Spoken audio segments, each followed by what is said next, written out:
Hello, here we go. It's the Copite Podcast.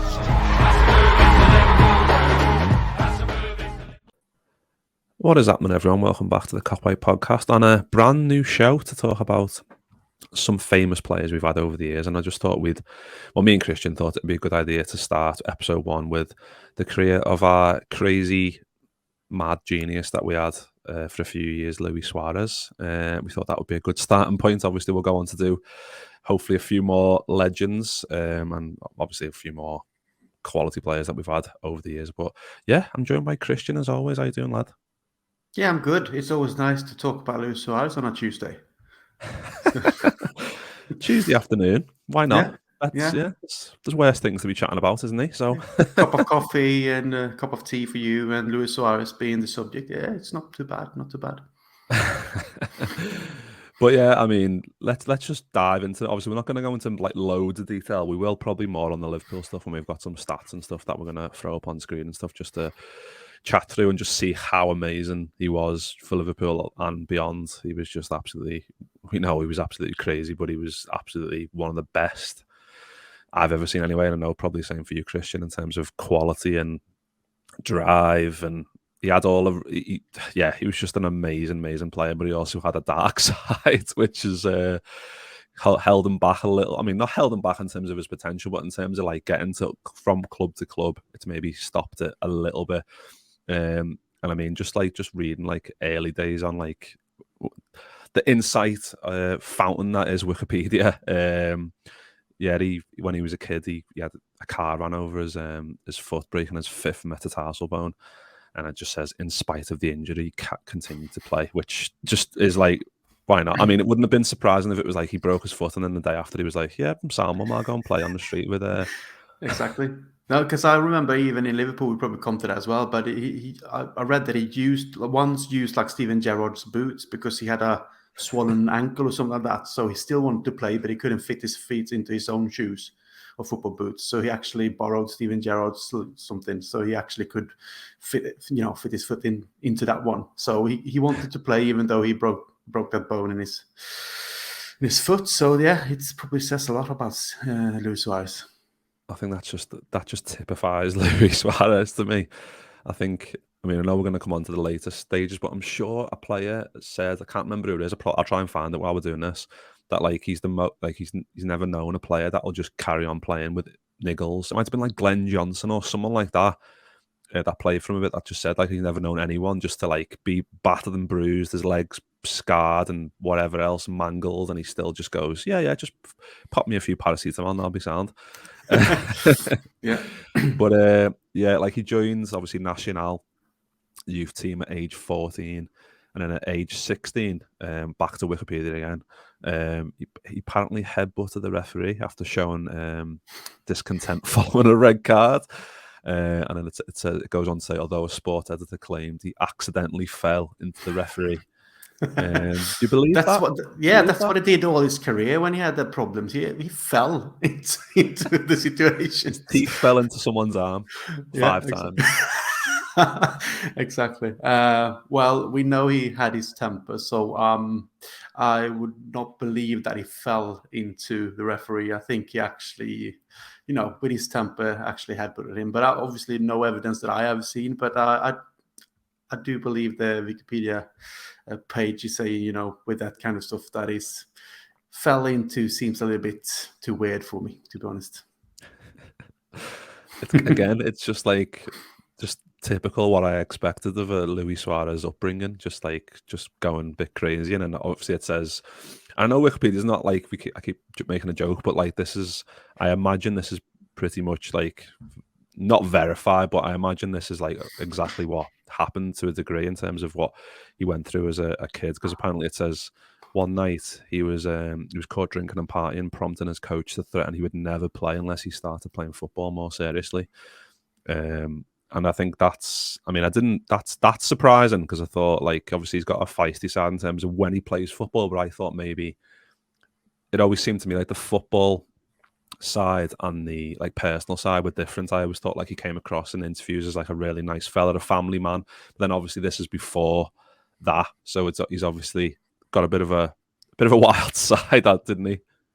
Yeah, but I feel that when you, like you mentioned there with Luis Suarez, when he got on the football pitch, he kind of just switched to another person. Like his personality just switched because, like you said, he seems to be a nice dad, a nice partner. He seems quite laid back when it comes to his private life and all that. You don't really read into much about his private life or what he was doing, and all the photos you've seen of him and his family and his kids. It all looks very nice when you do see them, but you don't really hear much. But then as soon as he steps on the pitch, there's so much going on, just not in terms of obviously world-class quality of a footballer, but also the incidents that happened, that the bad stuff. So it's a totally different person, because if he was behaving like that outside football, he probably won't, he wouldn't be with his wife, or, having, he would, that probably wouldn't happen. So he seems like he just turns into someone else when he goes on the pitch, which I like, though.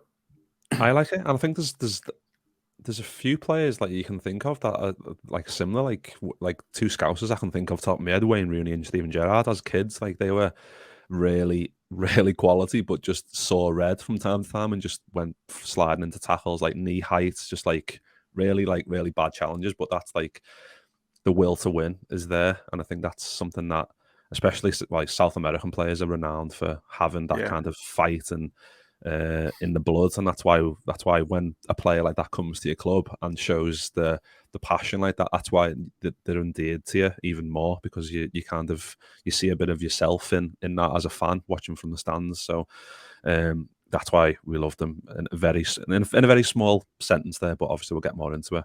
And then obviously he was at Nacional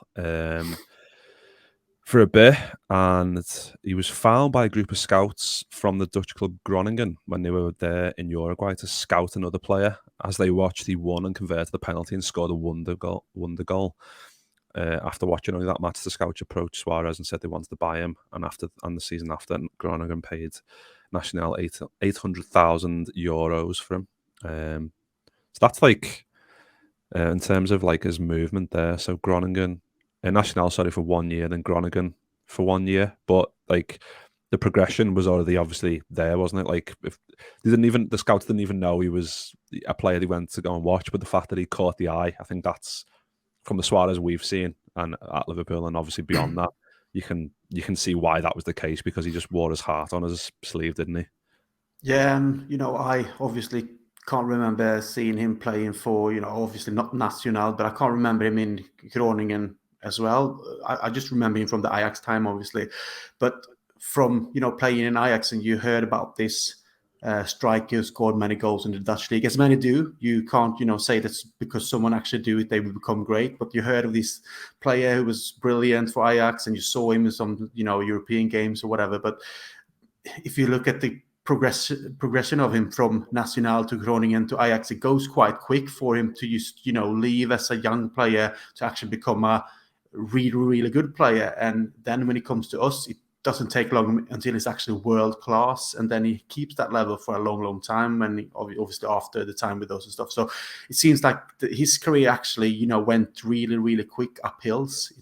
It didn't take him long to adapt. It didn't take him long to, develop. It just straight from that, he actually scored for Nacional when he was really young. He just went from there to Europe and then to the big clubs and the big stages. So yeah, not many players do that in that kind of quick way, which is something unique as well, I guess. That you actually just go and do your job and you score loads of goals in whatever club you are in whatever league you're playing. You just do it, and that's tells something about his talent. Yeah, definitely. And I think, like, I just missed as well, like, he won the league with Nacional as well while he was there, which is another thing. And then obviously, like you said, so age 20. He then moves to Ajax, which, like you said, at a young age, moving to a club like Ajax, who are renowned for making great stars, and he was signed on a 5-year contract for €7.5 million, which is, like you said, where he started the rise into the player that he was. And obviously, stats wise, like, he was. Let's see if I can get them up there quick. First year Ajax, he played 37, scored 15. Second season, scored 22 in 44. Then he scored 28 in 43. And then the massive one was 2009-10. So in his fourth season, he scores 49 in 48 appearances, which is like in all competitions, mind I blown, guess. isn't it? Yeah, and that must be all competitions as well, I guess. Like that's all. So Eredivisie, he gets 35 and 33, and then he gets in the cup, he gets 8 and 6, and then continental, he gets 6 in 9. So yeah, 49 goals in 48 appearances. Yeah, I mean, and we know like Dutch league isn't like the best league, but in terms of like those numbers, and I mean, like, I think that's why when teams like from Premier League like sometimes get a player from the Eredivisie, sometimes it's like, is it going to be a Suarez or is it going to be a Mateo Kesman? Like, it's one of them. Like, you can score loads of goals in Eredivisie, but that can be a level, and the level can't be upped. But with Suarez, it was always going to be a case of that you can go better than this, isn't it? Yeah, because there's so many examples of players who have scored loads of goals in the Dutch league, for example, and then progressed to other European better leagues like Premier League and never made it really. So, you can't just rely on, because of them scoring in the Dutch league, they will score loads of goals in, for example, Premier League. But yeah, he obviously did. But I think, and what I can remember as well, like that's the season when you actually really understood that there was a great player in it. They always had great players, but where someone actually stood out and scored so many goals, you're thinking, who is this kid, and where he's from and all that. So that's when I first started to actually get my eyes on him, and that was before there was any links to Liverpool. So obviously when the links started to come up and all the rumors, even if it went quite quick, I remember there were talks about, Liverpool being interested in Luis Suarez from Ajax, and you were like, oh, this is the guy who scored many goals, this would be great and all that. But then I don't really remember more than all the rumors around it until it actually happened. But yeah, I was happy when that came around, because you thought like you obviously needed some firepower. You didn't know what was going on with Torres at the time. Would he stay? Would he go? And all that. And we, thought of Suarez, and the links were coming up, and you're thinking, yeah, that's someone who could play with Torres, and that would be great. But yeah, with him scoring all the goals in Ajax, I was really happy with Liverpool being interested. But if it was going to become reality or not at the time, there we didn't know. Yeah, and I think it's one of them. Like, so that season, he gets all those goals. He wins Ajax Player of the Year for the second straight year and Dutch Footballer of the Year. And then, obviously, with the upsides, there's downsides, and the downside is the year after, first biting instant number 1. Yeah. So yeah, it's November 2010. He bit.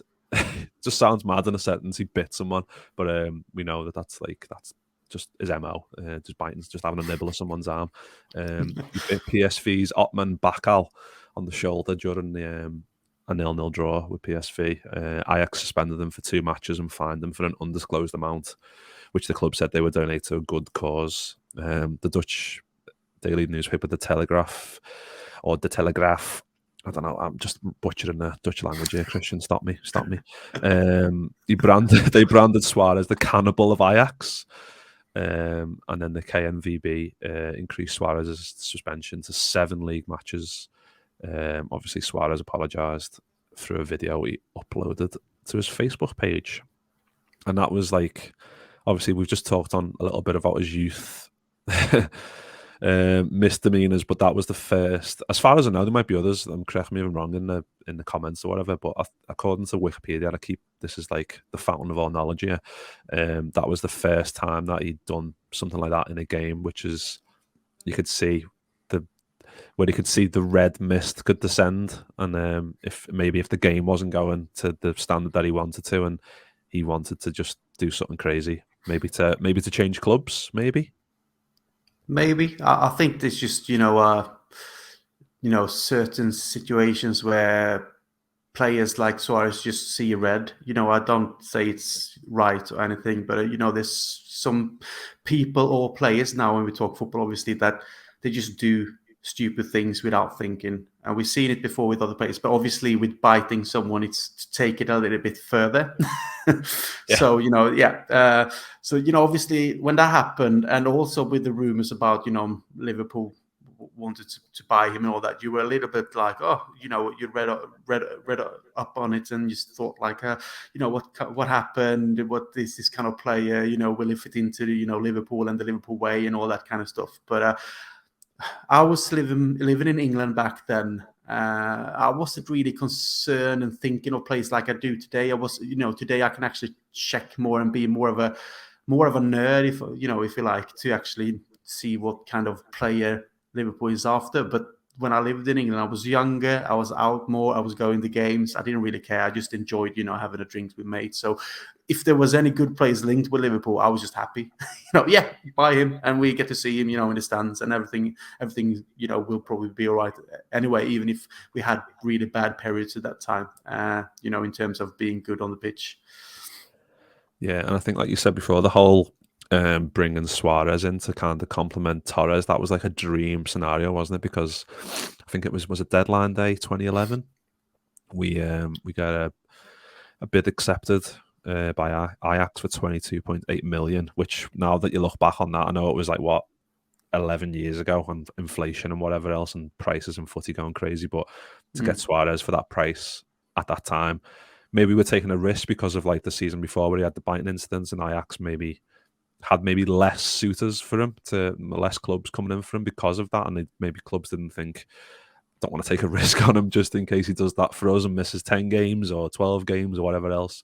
But Suarez comes in and we lose Torres, which it wasn't ideal, because obviously, but then like Torres was kind of had so many injuries, and he was kind of going off the boil a little bit, and wasn't the same player, I don't think, as he was in those, like from 2007 to like 2000 and maybe the first 2 years, actually 2007, 2009, maybe to that bit of 2010, and then after that it was he wasn't quite the same player, and injuries took the toll. And then it was kind of the point where Chelsea were coming in with mad bids, and you were like, go on then, to have him, we're just going to get Suarez, and hopefully he's going to take over that mantle as the main fella. And he did that, didn't he? He did that. Yeah, and I agree with the Torres things going on. Obviously, everyone was disappointed because he left for Chelsea, but with that price that we, the offer that we received, and like you mentioned, the injuries that he had, and he wasn't as, explosive in a way, being a striker. He scored his goals, but he was not the same Torres as we saw the first 2-3 seasons. Yeah. So when the offer came in, and we probably, had Suarez coming in, we thought like we get someone who's younger, who just scored loads of goals for Ajax, even though, like I said, it was the Dutch league as well, but, something new, something fresh. And I think we both needed it. Like Torres probably needed to leave, to be honest, and we needed someone else. It kind of came to a standstill where he always obviously relied on the owners to, the owners we had before FSG came in and stuff. He relied on them actually investing in the squad to become better, but obviously there were only lies and nothing in what they said. So he was disappointed. So I can understand that he wanted to leave as well. He saw the money in Chelsea, and probably at that time also they had a really great team, and obviously he went to win stuff as well with them. So at the time we were disappointed, but looking back now, it's probably the best for both. So with Suarez coming in and taking over from Torres, it's only, looking back now, it was only the best thing to do, and the way he actually took on that role is, it's legendary. Yeah, it was indeed. I mean, I would have loved him to stay longer, but yeah, we're on the best bit now. I mean, we're 19 minutes in, and we're now on Liverpool, which is like says a lot about Luis Suarez and his career. Up to date in terms of getting to Liverpool and the stuff that went before it. But yeah, so we got rid of Torres. So Torres was like 27, 28 when he left. And Suarez was like 23, 24. So we were getting like you said, a younger, not the same type of player, but a younger striker to come in and take over the role. And just thought this would be a good time to throw these Liverpool stats up, because we can just go through these as and when. So yeah, so we just talked on Nacional, Groningen, Ajax, and then he's bought for us on the 31st of January 2011. Made his debut on the 2nd of February 2011, and obviously scored. Yeah. And the goals, like, I just want to talk about that because I think the other screenshot might be better actually. This one, so obviously he comes in January, doesn't he? And he plays. So he's obviously not got a full season, but he still gets 4 goals in 13 games. And what was your thoughts of him just on that half of the season so far? Well, I was there for the Stoke game. Like I said, I lived in England, so I went to all the games. I was there for his debut, so I remember that obviously, and it was a bit of a lucky goal, but he still scored, and you felt, this feeling that, it's important for someone who comes in after Torres, who's going to be a striker, who's going to have his first game for Liverpool on a different level than the Dutch league, and playing at Anfield, and he scores, so that was good. But I remember, being a little bit concerned his first time in Liverpool because, like the stats says, like it was 13 games, 4 goals. It's not bad, but you probably hoped, he probably could have contributed a little bit more. But again, you come to a new league, to a new club with new teammates, and you don't speak the language and all that kind of stuff. Like we're talking about Darwin Núñez now as well. Sometimes it takes a little bit of a time for someone to settle in. So, a little bit concerned maybe, but not worried in any sense. But yeah, I thought he was okay. And I can remember, you felt that he had something all the time, just like we can say about Núñez as well now. You could tell that Suarez had something that we just only hope that he could develop to something even better. Yeah, and I think it's like I said, the Stoke goal, bit of a mad goal the way it goes in. I think it's like rolling and then one of their defenders tries to. Yeah, I think it's Ryan Shawcross or something like that. Yeah. I think it's Ryan Shawcross. I can't remember. Shawcross, yeah, I think it was. I think so. And then he hits the post and goes in, and you're like, but that's a good omen for a striker to score on the debut. They tend to be good. That kind of was like a little tick box. Like, there we go. He's got his debut goal, and he pushed us on up in the league. He's one of our best players, and we went up from 12th in the league. Those the good days, up until to finish 6th in the league, which, I mean, compared to today's standards, that's not good enough either. But for the club we were then, it was a good step forward. But then we move into 11-12, and you've got 17 goals in 39 appearances. So what were you thinking during the second season of Luis Suarez, or I suppose the first full season actually? Yeah, no, it was good. You don't, like we said, he scored loads of goals for Ajax in the Dutch league, but then he actually scored 17, even if it's in 39 games. It's quite a lot of games, for someone who's still new, but it's still good stats. You don't expect it to be 25, 30 goals straight away in a league like Premier League. You need to be something special. Obviously, he will show that he was special later on, but I thought that was a decent first season, and he helped Liverpool progress in that way. We could see that with him playing for us up front, something is happening. We are being better. We can actually build a team and a play around him as well. And obviously, with Andy Carroll being his partner, playing up front, sometimes obviously we bought him as well as a striker partner for him, and it was a little bit like the big English striker with the smaller, quicker, aggressive Uruguayan lad.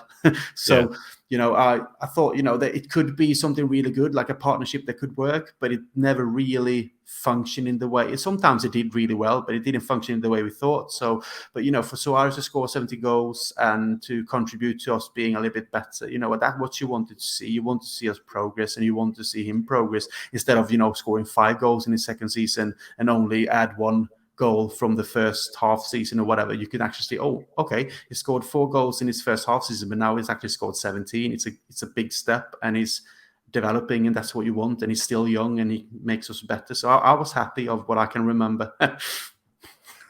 Yeah, and obviously, I mean, we're talking about like the highs of Suarez. You've got to talk about the lows. Well, obviously that was the season with the Patrice Evra racial abuse, which is one of those things that you look back on now, and it's kind of like you do cringe a little bit, like just the way maybe it was handled was just maybe the wrong way. And we won't go into too much detail on that, but like that was kind of like we said, like he was just crazy. He was just crazy. in the heat of the moment in games, and that was just something that obviously is just absolutely horrific. You can't be doing stuff like that. Doesn't matter if it's a game of football or whatever, just in life in general. Like, you need to be a better person than that to be doing things like that. But and on the 20th, so that was obviously the United game on the 15th of October 2011. On the 20th of December, the FA concluded the 7-day hearing, handing Suarez an 8-match ban and a £40,000 fine. What were you? I mean, I don't want to go into too much detail on this because it's not a great topic that we want to delve in too much detail with. But it wasn't a good time, was it? That was like, especially like, because when I look back now, I always think it was like later on that, when you're just thinking about things in terms of like chronologically. Yeah. But like the fact that it was so soon into his Liverpool career, that was like I think that was probably one of the most disappointing things, wasn't it? Yeah, and like you say, I do remember obviously the incident, and I remember everything that happened after, and I remember being really annoyed with what was going on because we only just had him for half a season first, and this was his first full season. And that things happening, and then you look back to what you read about Ajax with the bite incident and all that kind of stuff. And you felt like, not this, it's not good for the club, it's not good for him. This might be something that comes back and bites him, and we maybe will get rid of him. You didn't know what was going to happen. You just started to really, really like him, and you felt like, should I like him now, or can I like him now after this? Yeah. Or what actually happened and all that? You kind of questioned yourself, and should you be supportive to him, or should you take a step back? And it was really tough. But I guess as long as he whatever happened, as long as he kind of admitted that everything that happened was wrong, and he apologized, and you move on, then I'm all up for supporting someone who needs the help to actually become a better person or whatever. It doesn't matter what kind of situation in life. I guess if someone's actually saying sorry and being genuine about it, okay, let's move on, and I'll be supportive to you instead of being someone who turns the back to you. So that's how I see it anyway. So I thought, okay, let's move on. We want Suarez to be our player and to be one of the best players, hopefully, because he showed that he had something. So I look back on it now feeling, that it was really bad, and I didn't know what was going to happen, but I'm just very happy that he stayed, obviously. And because I was a little bit scared, that we were going to get rid of him. Yeah. At that time. Yeah, and it wouldn't have been surprising, to be fair. I think if we were in a better position, maybe in terms of squad, we might have. But I think we were kind of reliant on him because he was so good, and obviously it's like to still play 39 games is like you said, it's quite a lot considering he had an 8-match ban. So when did the 8-match ban start from? So was it pretty much, it was from December, wasn't it? Yeah, I think so. I think so. I can't remember now because obviously 11 years ago. 11 years and many beers since then, and at the time as well. But I think so. And you felt like it was bad, obviously, also because he scored the goals, and we knew that we were going to lose him now for 8 games, and we felt that we needed him because then we had to rely on Andy Carroll, who was a little bit injured as well and didn't really fit in the way we hoped. And I can't remember who was playing with them as strikers as well, but we didn't have any more good options, that's for sure. So that was bad because also in that in the December time or whatever, with the start of a new year, there's always really tough games, and it's colder, and it's quite a lot of games in a short period of time, and you really need all players, and obviously you need your star players then, and now we didn't have him for 8 games, so it was disappointing. Yeah, and obviously that year we win the League Cup as well, don't we? That year as well against Cardiff. Yeah. Win on pens against Cardiff. Yeah. And actually, he obviously weren't involved. Was he involved in that? Oh, he was involved in that game. Yeah, sorry. Yeah, I think so. But yeah, so it was 2-2. Mason scores for them. We get an equaliser with Skirtle, and then Kite gets a goal in 108 minutes, and then Turner gets one in 180, and it goes to pens. We miss our first 2. Gerrard and Adam miss pens, and then obviously they miss quite a few Is it like Gerard's cousin or something who... Is it his cousin who actually misses the last one for them? I can't remember now. Anthony Gerrard, misses the final one for us. But that was kind of like a nice little booster because obviously we weren't a team winning trophies very often at that time. So that was a nice little, I don't know, just a nice little booster for us, wasn't it? At that time to just get something over the line, even though it was on pens, which we tend to do in finals anyway, don't we? Yeah, and also because of obviously the League Cup and all that, but we hadn't won anything since like the 2006 Steven Gerrard FA Cup final, if you like. So this was important for, the group of players, for our supporters, to just feel that, we don't really have the best team at the minute, but we can still get some silverware. That's the difference with sometimes Liverpool, I would say, and other teams that have been in the same position. Maybe like you can talk about Tottenham, having periods of great players and some periods of not as great players, but we still tend to actually win some trophies every now and then where they don't. And that's not being disrespectful to Tottenham. It's just that Liverpool has that kind of thing about them that we can actually go and win something, even though it's not that good at the moment. And that's what they showed when they won that League Cup, and with Suarez, obviously. So it was a good, step for us to win that cup and to hopefully, go forward and upwards from that. But we didn't win anything else, didn't we? But except for him scoring loads of goals. But it was just something that you hope that would start something, even better. But I guess there was too many players that weren't at the same level. I guess that, it was hard for Suarez and the likes of Gerrard to maybe, carry on that team by themselves. And Gerrard obviously also being a little bit older and all that. So. Yeah, that was the only thing he won 2012 League Cup. Obviously, individual honours a different thing because he was just like winning all kinds of stuff, like in terms of individual quality. But that's kind of what he was. He was just a beast, but we just couldn't get the right players around him enough to kind of make that better. I'm clicking the wrong ones here. Let's go on to 2012-13. So on the 7th of August 2012, Suarez signed a new long-term contract.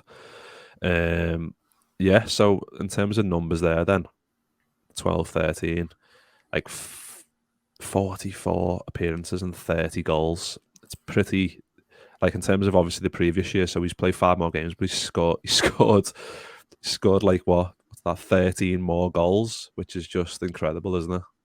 Yeah, and this is where you started to feel like, where Liverpool being where we was at the time, a little bit scared that, the big clubs in different leagues around Europe will come in for him and actually bid, money that we can't say no to at this time. So I was a little bit, obviously as happy as you were for him scoring loads of goals and being a great striker and one of the best in the Premier League, and we, felt that this is, he's going to take us levels. But then also you were scared for actually, big clubs like Real Madrid, Barcelona, Bayern Munich, or whatever, to actually come in and say, hey, we have him, so. Yeah, I felt that it was great, but at this time, obviously, with Liverpool not being as good, I felt like, oh shit, when he scored this, many goals, there would be loads of clubs actually just want to buy him. So, what can we offer for, make him stay? What can we offer? Well, that was always the worry, wasn't it? Like with anyone we bought and let's be honest, like most of the players that we bought during that time really were like good players that had potential, and we kind of gave them the platform to become what they wanted to become. And it was like, well, we'll happily be the stepping stone as long as you stay at us for 3-4 years, like Torres, like Suarez, Alonso, Mascherano. There's players like that but you always knew eventually they're going to get picked away by a bigger if they were good European team. Yeah, if they were good with us, we knew that. But that was also, I still blame the, Gillette and Hicks for, being the problem, and infected the club in that way and affected us in that way. Because if they would have been the owners that we, needed at the time with the team we had for a while with Torres, Mascherano, Alonso, and we had great players. If we could have kept on going from there, we could have, probably kept the players as well. But when things started to go downhill and we sold player after player after player, I can understand that others that actually come up and try their best and like Suarez score loads of goals. I can imagine they start to think like, okay, I'm progressing, but the team aren't progressing. So there will be clubs and more money and stuff. I want to play at the biggest stages. I want to play in the Champions League. I want to win everything. At that time, when Liverpool were at the, not at the same level as today, I can understand this. After a few seasons when the club doesn't invest in players or can't invest in play the way we want, or they were supposed to, a few players start thinking, okay, I don't have more years to give. I need to, see to my own career as well. So that was what's happened with Torres, and obviously it was something that would happen with Suarez as well after another season. Yeah, and like just talking about the goals, I'm just going to look at a few. Like on the 19th of January in that same season, like he scored his 7th goal in 3 matches against Norwich when we battered them 5-0 at Anfield, which is just like he had like a personal vendetta against Norwich, didn't he? It seemed like the amount of goals he scored, but the amount of quality goals. Like it wasn't just like tap-ins; it was like headers, free kicks, like just like the one against Newcastle. Like we might as well just talk about it while we're on the topic. Like the one against Newcastle, where the ball by Jose Enrique, and he just chests it and goes around the keeper, and just stuff like that. Like goals from like 70 yards against Norwich, and like the one where he like flicks it over the Norwich defender's head and then like half volleys it like bottom corner. Like there's just so many goals where you're like, he was arguably like one of the best players in terms of like the all-round package, in terms of like drive, quality, passion, like just everything that you needed in a forward. I think it's one of them. Like if we would have had him, it was one of those players that you could go, right, what player will you take from any era and plonk them into this current team? Like just imagine like having Salah, Suarez and Mane. Like I know Firmino, and we know how good Firmino was, but in terms of like maybe like a couple of years ago, just putting Suarez in there and just being like, go on lad, just do what you want to do. It would be absolutely carnage, wouldn't it? Yeah, and yeah, the goals he scored. You mentioned the goal against Newcastle, the technique in doing that, like to actually be able to, control the ball in that speed and running towards goal as well, and just make it bounce down, in front of your feet, go around the goalkeeper, and just, very relaxed, just kind of just roll it into the goal. That's terrific. And like you said as well with Norwich, I went to the away game against Norwich when he scored his first hat-trick, when Gerrard is shouting at him for not passing him, and he actually just flips the ball, over the goalkeeper from distance. And it was just brilliant, the goals he scored. You couldn't believe it because you were in the crowd or you were watching on TV or wherever you were. Like it was just something that you haven't seen for a long, long time in Liverpool. We know that Torres scored amazing goals as well, but Suarez actually took it to another level in terms of, you said, he could score with his head. I think he scored with his head. I can't remember now what team, but he scores West Brom outside the box when just on the edge of the box. Yeah. Yes, it's a call, whatever his name was. Sissoko crosses it. Well, he like gets tackled and then kicks it in, and then Suarez just 18 yard, like edge of the 18-yard box, his head is a top corner. Like it's just that it's things that he did, and he had some free kicks as well. And sometimes I can remember, I think it was against Stoke as well. You just go like through a defender and past one, and then he just bends it around, from the left hand side and bends it into to his right corner. And that might be my favourite one. The Stoke one, where at Stoke's place, where he just takes a touch, megs the defender, and then just curls it bottom corner, and you're just like exactly. the shot alone is hard enough. Never mind taking it down, megging a defender, running round him like he wasn't even there, and then curling it into the bottom corner where the keeper's got no chance. Like exactly. It's just genius, wasn't it? Yeah, and I also remember, when I get the question like, so what your favorite moments when you lived in England or watched the games live and stuff like that, I always come down to like, there's a few of them, but there's always top 3 is the Liverpool Man United game when Kuyt scores a hat-trick because of the show that Luis Suarez has. Like, I always say that it was probably one of the best games I've ever been to, where the atmosphere is just, electric, and, because everyone that's the game where he kind of presents himself to the world as a world-class player, because he a big game against the good side. he just plays with them. Like it's like we talked about it like before. It's like men against boys because he just go through them, he go around them. They can't take the ball from him, and then he just put it on a plate for Kuyt. Who scores obviously in both goals as well. And I think that was the first hat trick at Anfield in both goals since like Ian Rush did it back in the 90s or 80s or whatever it was. But I just remember that kind of game where Suarez just had his show against Man United. It was a really great team at that time, and we just felt like, wow, you probably won't see this again. And then you saw all the other goals that he scored. But, it's like you said, if you could pick players from Liverpool eras where you wanted them to be in the current squad, you always choose Gerrard or Suarez. No one else come close. It's always between them, like depending on where you need the assets, I guess, on the pitch. You want to, think a little bit like, okay, Suarez up front or Gerrard in the middle, whatever. But it's just... For me, Gerrard obviously will be the legend and the hero and the best player for Liverpool ever in terms of what he gave the club. But in terms of quality, Suarez is the best player I have ever seen in a Liverpool shirt. Yeah, and I think Gerrard says this when he gets asked the question, like, who's the best player you've ever played with? And it was always Torres. And Luis Suarez turns up and he goes, you know what? Suarez is like the best. Like you said, like the Kuyt hat-trick, that was like probably the shortest distance hat-trick ever. Like it was all like 1 yard tap-ins because Suarez has just rinsed the whole defence and he doesn't have to do anything else. But yeah, except for being at the right place at the right time. Yeah. Well, exactly. That's kind of what he did right there. What a guy there Kuyt was as well. What a player. But we're jumping all over the place here, so let's just go back to this season again. Sorry. Second. I mean, that's the thing. You could do a Suarez goals podcast for about an hour and a half and just go, right, this goal, what do you think about it? And you could just do like 2 hours. But yeah, on the 2nd of March in that same year, so we get a hat-trick against Wigan. We beat them 4-0 at the DW Stadium. In doing so, we became only the 3rd Liverpool player to score 20 Premier League goals in a single season, after Robbie Fowler and Fernando Torres. And I think at that time, that was like this is like a big thing, like scoring 20 in a season, and it was only 2nd of March. Like that's like massive. But obviously now we're used to Mane scoring 20s in a season, Salah doing it. So it was kind of like it's a bit more. It's not lessened, but it's more acceptable for the Liverpool player to do that now because we're a much better side. But back at that stage, for a Liverpool player to do that was massive, wasn't it?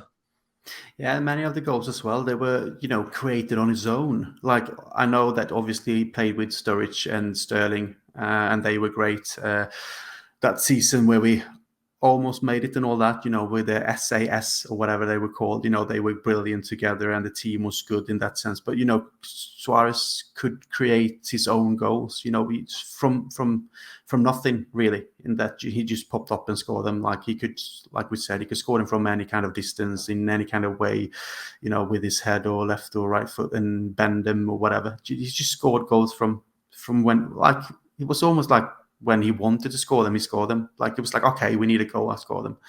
Because we weren't that good today. Like you say, when we see Salah, score that amount of goals, or Mane when he was with us, we are a much better side. I don't take anything from them players, obviously, with the stats, they're brilliant. But I can sense that, Suarez didn't play in the same kind of high level team as we are now.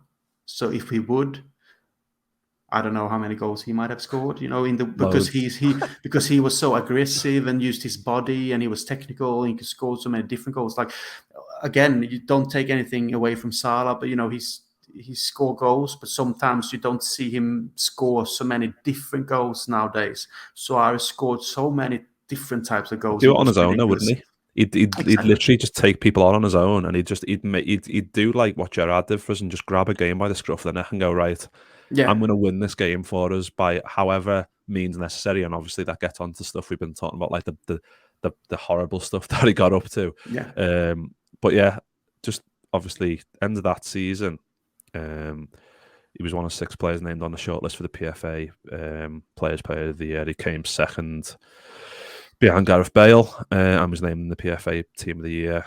2nd top goal scorer, 23 goals. And obviously 28th of May, he was named Liverpool's Player of the Season after receiving 64% of the votes in a poll, which is probably the easiest poll we've ever had to do, because it's just... But obviously we're talking about good stuff. We've got to keep talking about the bad stuff as well. The second biting incident on the 21st of April, 2013, 2-2 draw with Chelsea. Bit Branislav Ivanovic on the arm. And I think that was a mad game, because when I look back at it, and I look back at it like about a couple of weeks ago, just because I was looking at the goals. So he gave away a pen, he set a goal up, he scored a goal, and he bit someone and got sent off. That is like, if I could pick a game to show to anyone and go, name a game to describe Luis Suarez, I'd go and watch the 2-2 Chelsea game, because that is like encapsulates all the fucking craziness and the genius at the same time, doesn't it? Yeah, it's true. The thing is, I can't remember much from that game, to be honest. I can't remember if I was watching it live or if I was watching it on TV. I can't remember. I just remember the biting incident and the feeling of disappointment and, shit, not again, and not at this time and stage. So yeah, I felt like there was quite a lot of things that happened around him again, but I can't remember much from the game, to be honest. It's really weird. So yeah, that crazy fucking shit happens, and you're like, oh my god, like another one. He's done it again. And then on the 31st of May, 2013, Suarez said he would be seeking an exit from Liverpool, citing excessive media attention on his family as a reason for wanting to leave. On the 6th of August, after Liverpool rejected a bid of £40 million and 1 penny from Arsenal, Suarez reiterated his wish to leave Liverpool and said Liverpool had previously promised to allow him to transfer to a club if they had failed to qualify for the 13-14 Champions League. And on the following day, Brendan said Liverpool had not broken any promises to Suarez, and the player had shown total disrespect for the club. After that, the British press reported that Suarez had been instructed to train away from the Liverpool first team by Rodgers. And then on the 8th of August, Liverpool owner John W. Henry stated that Suarez would not be allowed to leave the club. What was your thoughts on all that mad shit that was going on? I was quite concerned that he was actually going to leave Arsenal at the time, because even if that bid, with all this stupid kind of thing with 1 pence and all that, but if he wanted to leave, and Arsenal were quite good, at that time as well. So I thought, maybe he wanted to just go because of all the troubles, and they were talking about stuff with his family and all that kind of stuff. But when a player starts to become that kind of person towards the club, it's sometimes hard to turn it around and go on from it. We've seen it with some players that you'll be able to rescue the damage that has been done. Like there was Wayne Rooney incident in Man United. We had a Gerrard incident with him and Chelsea stuff, and it was because they were icons and stuff. But I thought, like, when Suarez did it, I felt like, oh, with all the incidents that happened, the club might see the way to actually get money for him and get rid of him, instead of having to always clean up after him because of all these stupid things that he's done. So I was a little bit scared, because I thought, I didn't want to lose him, because obviously with all the bad things he's done, he's still one of the greatest players that I've ever seen. So yeah, that was my take on it, but obviously it didn't happen, and I'm very happy for Arsene Wenger being still a bitter Frenchman. And obviously the 13, let's just get the stats up for the not that one, Mick, what am I doing? 13-14 season is just crazy levels, like 31 goals in 37 appearances. And I think obviously that's not even including the stats, which I think takes it like to something mental, like the stats and the assists and the goals as a collective in the amount of games he played. That was like I don't know. I didn't think he'd go up another level, but that 13-14 season, he seemed to be just amazing. He was just amazing, wasn't he, again? Yeah, we can always talk about, obviously, Leo Messi and Cristiano Ronaldo being the best two players that we ever seen in modern eras of football, and probably the best ever anyway. But then at that time, you look at them being great, but then obviously in the same, you talk about Luis Suarez, in the same terms at that time, because he was that great, and he was playing in a team that were not Barcelona or Real Madrid at the time. He scored so many goals and helped us, achieve things on the pitch and actually, make us better for the time that he was there, and especially the last season when we were fighting for the title, even though no one really, probably consider us being a top team in the sense of fighting for the title. But still, he did all that a lot of by himself. We were a good team. We had Sturridge as well, scored many nice goals, but Suarez was just something different. And yeah, I just have great memories from that season, even though it ended with sadness in one way. I just remember all the games that he was so involved in not just only scoring, but it's like the Arsenal game when we went up like 4-0 in, I don't know, 20 minutes or whatever it was. And that shot he had, that went into the post. And I just want to, if he would have scored that would probably be one of the greatest goals I've ever seen, because of the way he just, turned his body and just hit that ball so cleanly. So it was just amazing, that scene, except for losing the title in the end. Yeah, because obviously we talked about the Ivanovic thing, and he got a 10-game ban for that, didn't he? So he didn't return to the Liverpool team until the League Cup game against Man United in September. So he missed a chunk of the season there as well, in terms of like getting the game time. And like you said, the amount of goals. Yeah, the one that you said, the one against Arsenal where he hits the post, like the noise when that ball hits the post is just like, oh my God. And it's alongside like Carragher's like final game against QPR, where if that goes in, it's one of those goals that if it goes in, you're like, that is just absolutely Luis Suarez all over. And it's just like, so on the 26th of October, he scored his 4th Premier League hat-trick and his first at Anfield in a 4-1 defeat of West Brom, which I think is the one where he scores that mad header. I think that's the game where Sturridge scores the lob, with the absolutely amazing lob. Might be wrong, but there's just so many goals. Just like they all blend into one. There's just so many. If I'm wrong, just let me know. That was just another one. Like, and it says here, according to the BBC, he has scored a hat-trick every 20 plus 3 Premier League matches, which is the best rate of all 46 players to have scored more than one treble in the top tier. Not surprising, because he seemed to score a hat-trick all the time. And then obviously another one was 4th of December. He scored 4 goals against Norwich in a 5-1 home win, and he became the first player in Premier League history to score 3 hat-tricks against the same club, and took his scoring record against Norwich to 11 goals in 5 matches. Like, he was just doing stuff that you were like, when you're in the moment, you're like, this is unbelievable, but it's not surprising. But now that we've had time to look back on it, you're like, it was fucking craziness. It was crazy levels of quality, wasn't it? Yeah, what was the name of the goalie in Norwich? Ruddy, or what was it? Was it Ruddy? Ruddy, yeah. He must have been like, as soon as playing Liverpool, it's like, oh no, not again. And then he scores his first, like, oh fuck, not again. It must be so tough to be like, you can't be bothered.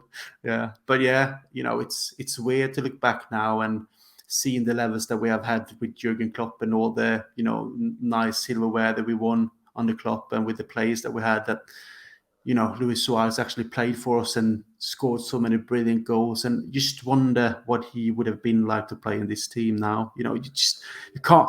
I know. You can never look back and be like, oh, what's happened, and the past is the past. But that's one of the I would say regrets, that you couldn't see Suarez in a team like we have now, because obviously when he were in Barcelona, he was great for them as well. Scored many goals, and he had all these playmates with Messi and Neymar and all them kind of players, Xavi, Iniesta, can't go wrong. But, if he could have been in this kind of team, in the Premier League and scored many goals, he would be, up there. He's still up there with one of the best ever, but, he would probably been like a top 3 best players in the Premier League ever if he could have stayed and played in a better team. I think he's still one of the best, but I don't know. Yeah, in terms of like a top 10, yeah, I think in terms of like individual seasons, I think that the season we're talking about now is like just crazy. Like the amount of goals they scored, like when we beat Hull on the 1st of January 2014, he became the first Liverpool player to score 20 or more goals in successive Premier League seasons since Fowler did it in like 94, 95 to 96, 95, 96. So he was just doing stuff that was like, and matching records that had been around for like 20 years that hadn't been touched. And then he equaled Andy Cole's Premier League record for the earliest date to reach the 20-goal mark. And he beat that because he'd done it as a record low of 15 matches. And it's just stuff like that where you're like, he was just like ticking. He was like, what can I beat next? Like quickest, most goals against the club, like quickest to get to 20, to match records that have been going for like 20 years. He was doing everything. And in the fact that obviously he missed games as well because of the suspension. But in terms of like just scoring goals and getting assists, like that season it's one of those that I always look back on, and I think obviously 08-09, before Suarez was around, was one of them that you thought this was going to be the one in terms of getting over the line finally and getting these players, and Gerrard especially, and Carragher, like a Premier League medal. But the 13-14 season, I thought was like more. We were a crazy team because like we would just concede goals for fun, but we always knew we'd score one more, and that was like, it was fun to watch, but albeit like. Probably like aged us all about 5 years or 10 years. Exactly. It was emotionally. I was emotionally drained after that season. Like the way we flew, in the league, the way we played, the way we scored, and like you said, we always scored more, obviously, than we conceded. But the way we battled it out with Man City all the way, the feelings, and the feelings of this might be it, especially like you said for Gerrard and all that kind of stuff. Like, come on, let it be this season. But afterwards, when sadly it was lost, and you felt, you're just emotionally drained, and I felt really bad after that season, to be honest. I probably didn't feel as bad like now when Liverpool missed out with 1 point. It's disappointing, but I know still we're in a really good place with Jurgen Klopp, and we got great players and all that kind of stuff. But back then, you felt like if Suarez didn't win that season, I just had a feeling that, he was going to leave because he wanted to leave like the season before with a little bit of struggling, and stuff that was going on. And now he's shown that he's, especially that season, like the last season, when he scores so many goals, he's shown that he's one of the best in the world, and there will be other clubs coming in for him, and he probably don't want to stay another season because now he want to take the next step. So I felt, sad that we didn't win and couldn't win for him, obviously, and Gerrard. So, yeah, the feelings were like, okay, that was it. Now he's gone. Yeah, and it was just one of them. Like, it just seemed to go by so fast, like his time, because it was loads of highs, loads of lows. So you kind of like, at the end of it, we were like, oh my God, this is like tiring in a good way because he was so crazy. But he was just like winning his matches and scoring just crazy goals. And I know that kind of covers. We're missing probably loads of stuff there that Liverpool related, but I just want to get onto, because I've just got a few Barcelona like stats and stuff that I thought we'd go into, just because he went on to become like, I know he played against us a few times and was just a top knobhead, but he was a top knobhead for us. But when he's your knobhead, it's fine. But when he's not your knobhead anymore, it's not the same, is it? But it's not as funny. It's not as funny. But like, if you let me just get that little banner, it's blocking the numbers. There we go. So yeah, like first season 25 in 43. Look at this, Kristian. Second season 59 in 53. Like, yeah. That is fucking ridiculous, isn't it? Yeah, and as I said, he reached levels in Liverpool in a team that weren't that. Obviously, last season with Sturridge and Sterling, although we were good, we had quite a good team, to be honest. But when he had, his other players around him like Messi and Iniesta, Xavi, and all them, and Neymar, obviously he was going to score because he was a proper striker, even though he had different kind of skills, but he was a goal scorer. He showed it for us, and obviously in Barcelona with that team they had, I just knew that he was going to score loads of goals. I wasn't surprised when he's just, after the first season, just scoring goals for fun for them because they were brilliant at that time. Yeah, I know. It's just like, it was just one of them. Like, you were watching them do it, and you're like, I wish it was in Phil Red. You know what I mean? Of course, yeah. But yeah, like 59 and 53, 37 and 51, 31 and 51, 25 and 49, and then 21 and 36. And like, I think I've got his so like his honours there. Mm. So you can see not much for Liverpool, fortunately, but like, so what's that? Four La Ligas for Barca, a Champions League, 4 Copa del Reys, 2 Super Copa, Super Cup, and a Club World Cup. And that's not even factoring in all his individual awards, which are just like, I couldn't even fit them on the screen. There's that many because he was just crazy levels of good. But then there's also this one as well, which is the top goal scorers for Barcelona, which is that in itself. I just find that mind blowing. Like, because I think when someone leaves like that, you kind of just go, I'll keep an eye on what he's doing, but you don't want to focus too much on it because you're like, well, you want him, you wish you were doing it for our club rather than someone else. But the fact that he was obviously at Barca for 6 years, to get 198 goals in 283 games is just, and to be third in their all-time goal scorer list, that's something incredible, isn't it? Yeah, and you just look at, obviously you got Messi there, and you got some Rodriguez as well back in the, far back in 1942 to 1955, where you can't know what was going on with football at that time. But to actually be at that level, you wouldn't take anything away from anyone. But I would put, Suarez a second there, because obviously Cesar Rodriguez might have been a great player, but that's so long back when football was totally different. And you look at, obviously, with Messi, he was, Messi is Messi, but Suarez, with playing in Barcelona from 2014 to 2020 and score the amount of goals in just 283 games, and it's a brilliant level. It's something that you don't see that often. So that's great. And I just like you said, I wish it was for Liverpool. I know, the crazy bastard. I wish it was. But yeah, like, I think we've done like an hour there, so I think we could do, like we said, like another hour on his goals and another hour on his goals for Barcelona, on his goals for Liverpool. Like, just could add though that the way he actually left Barcelona, I felt really sad for him, because I felt he was treated, with disrespect. But he left for Atletico Madrid and went on to win the La Liga with them. So yeah, it was good. That was good. Well, I was happy for him.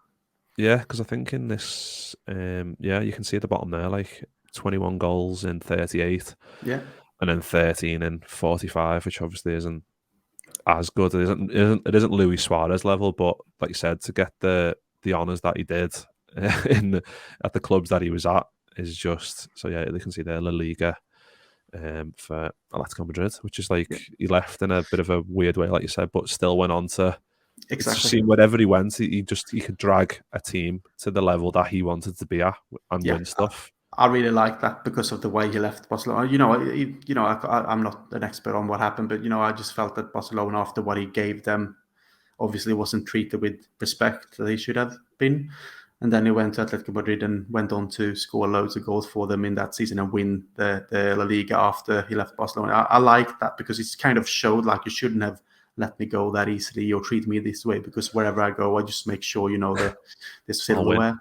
Yeah. Yeah. I like that. It's a winning mentality. It's just, this is what I do. That's Luis Suarez all over it, isn't it? Though that's the thing why we loved him for the 3 years we had him. He was just absolutely and amazing. One of the best Cop songs as well. Oh, of course! What a tune! What a tune! Like that one and the Torres one. Yeah, like, especially because they both came in at a time where you could think, are we going to be worse off here? And then we just create a song, and then the player is just amazing and the song's amazing, and it just all comes together as like a perfect combination. And you're like, yeah, this is good. And it's like, being on the Cop with them songs, just smashing dead loud. It was boss.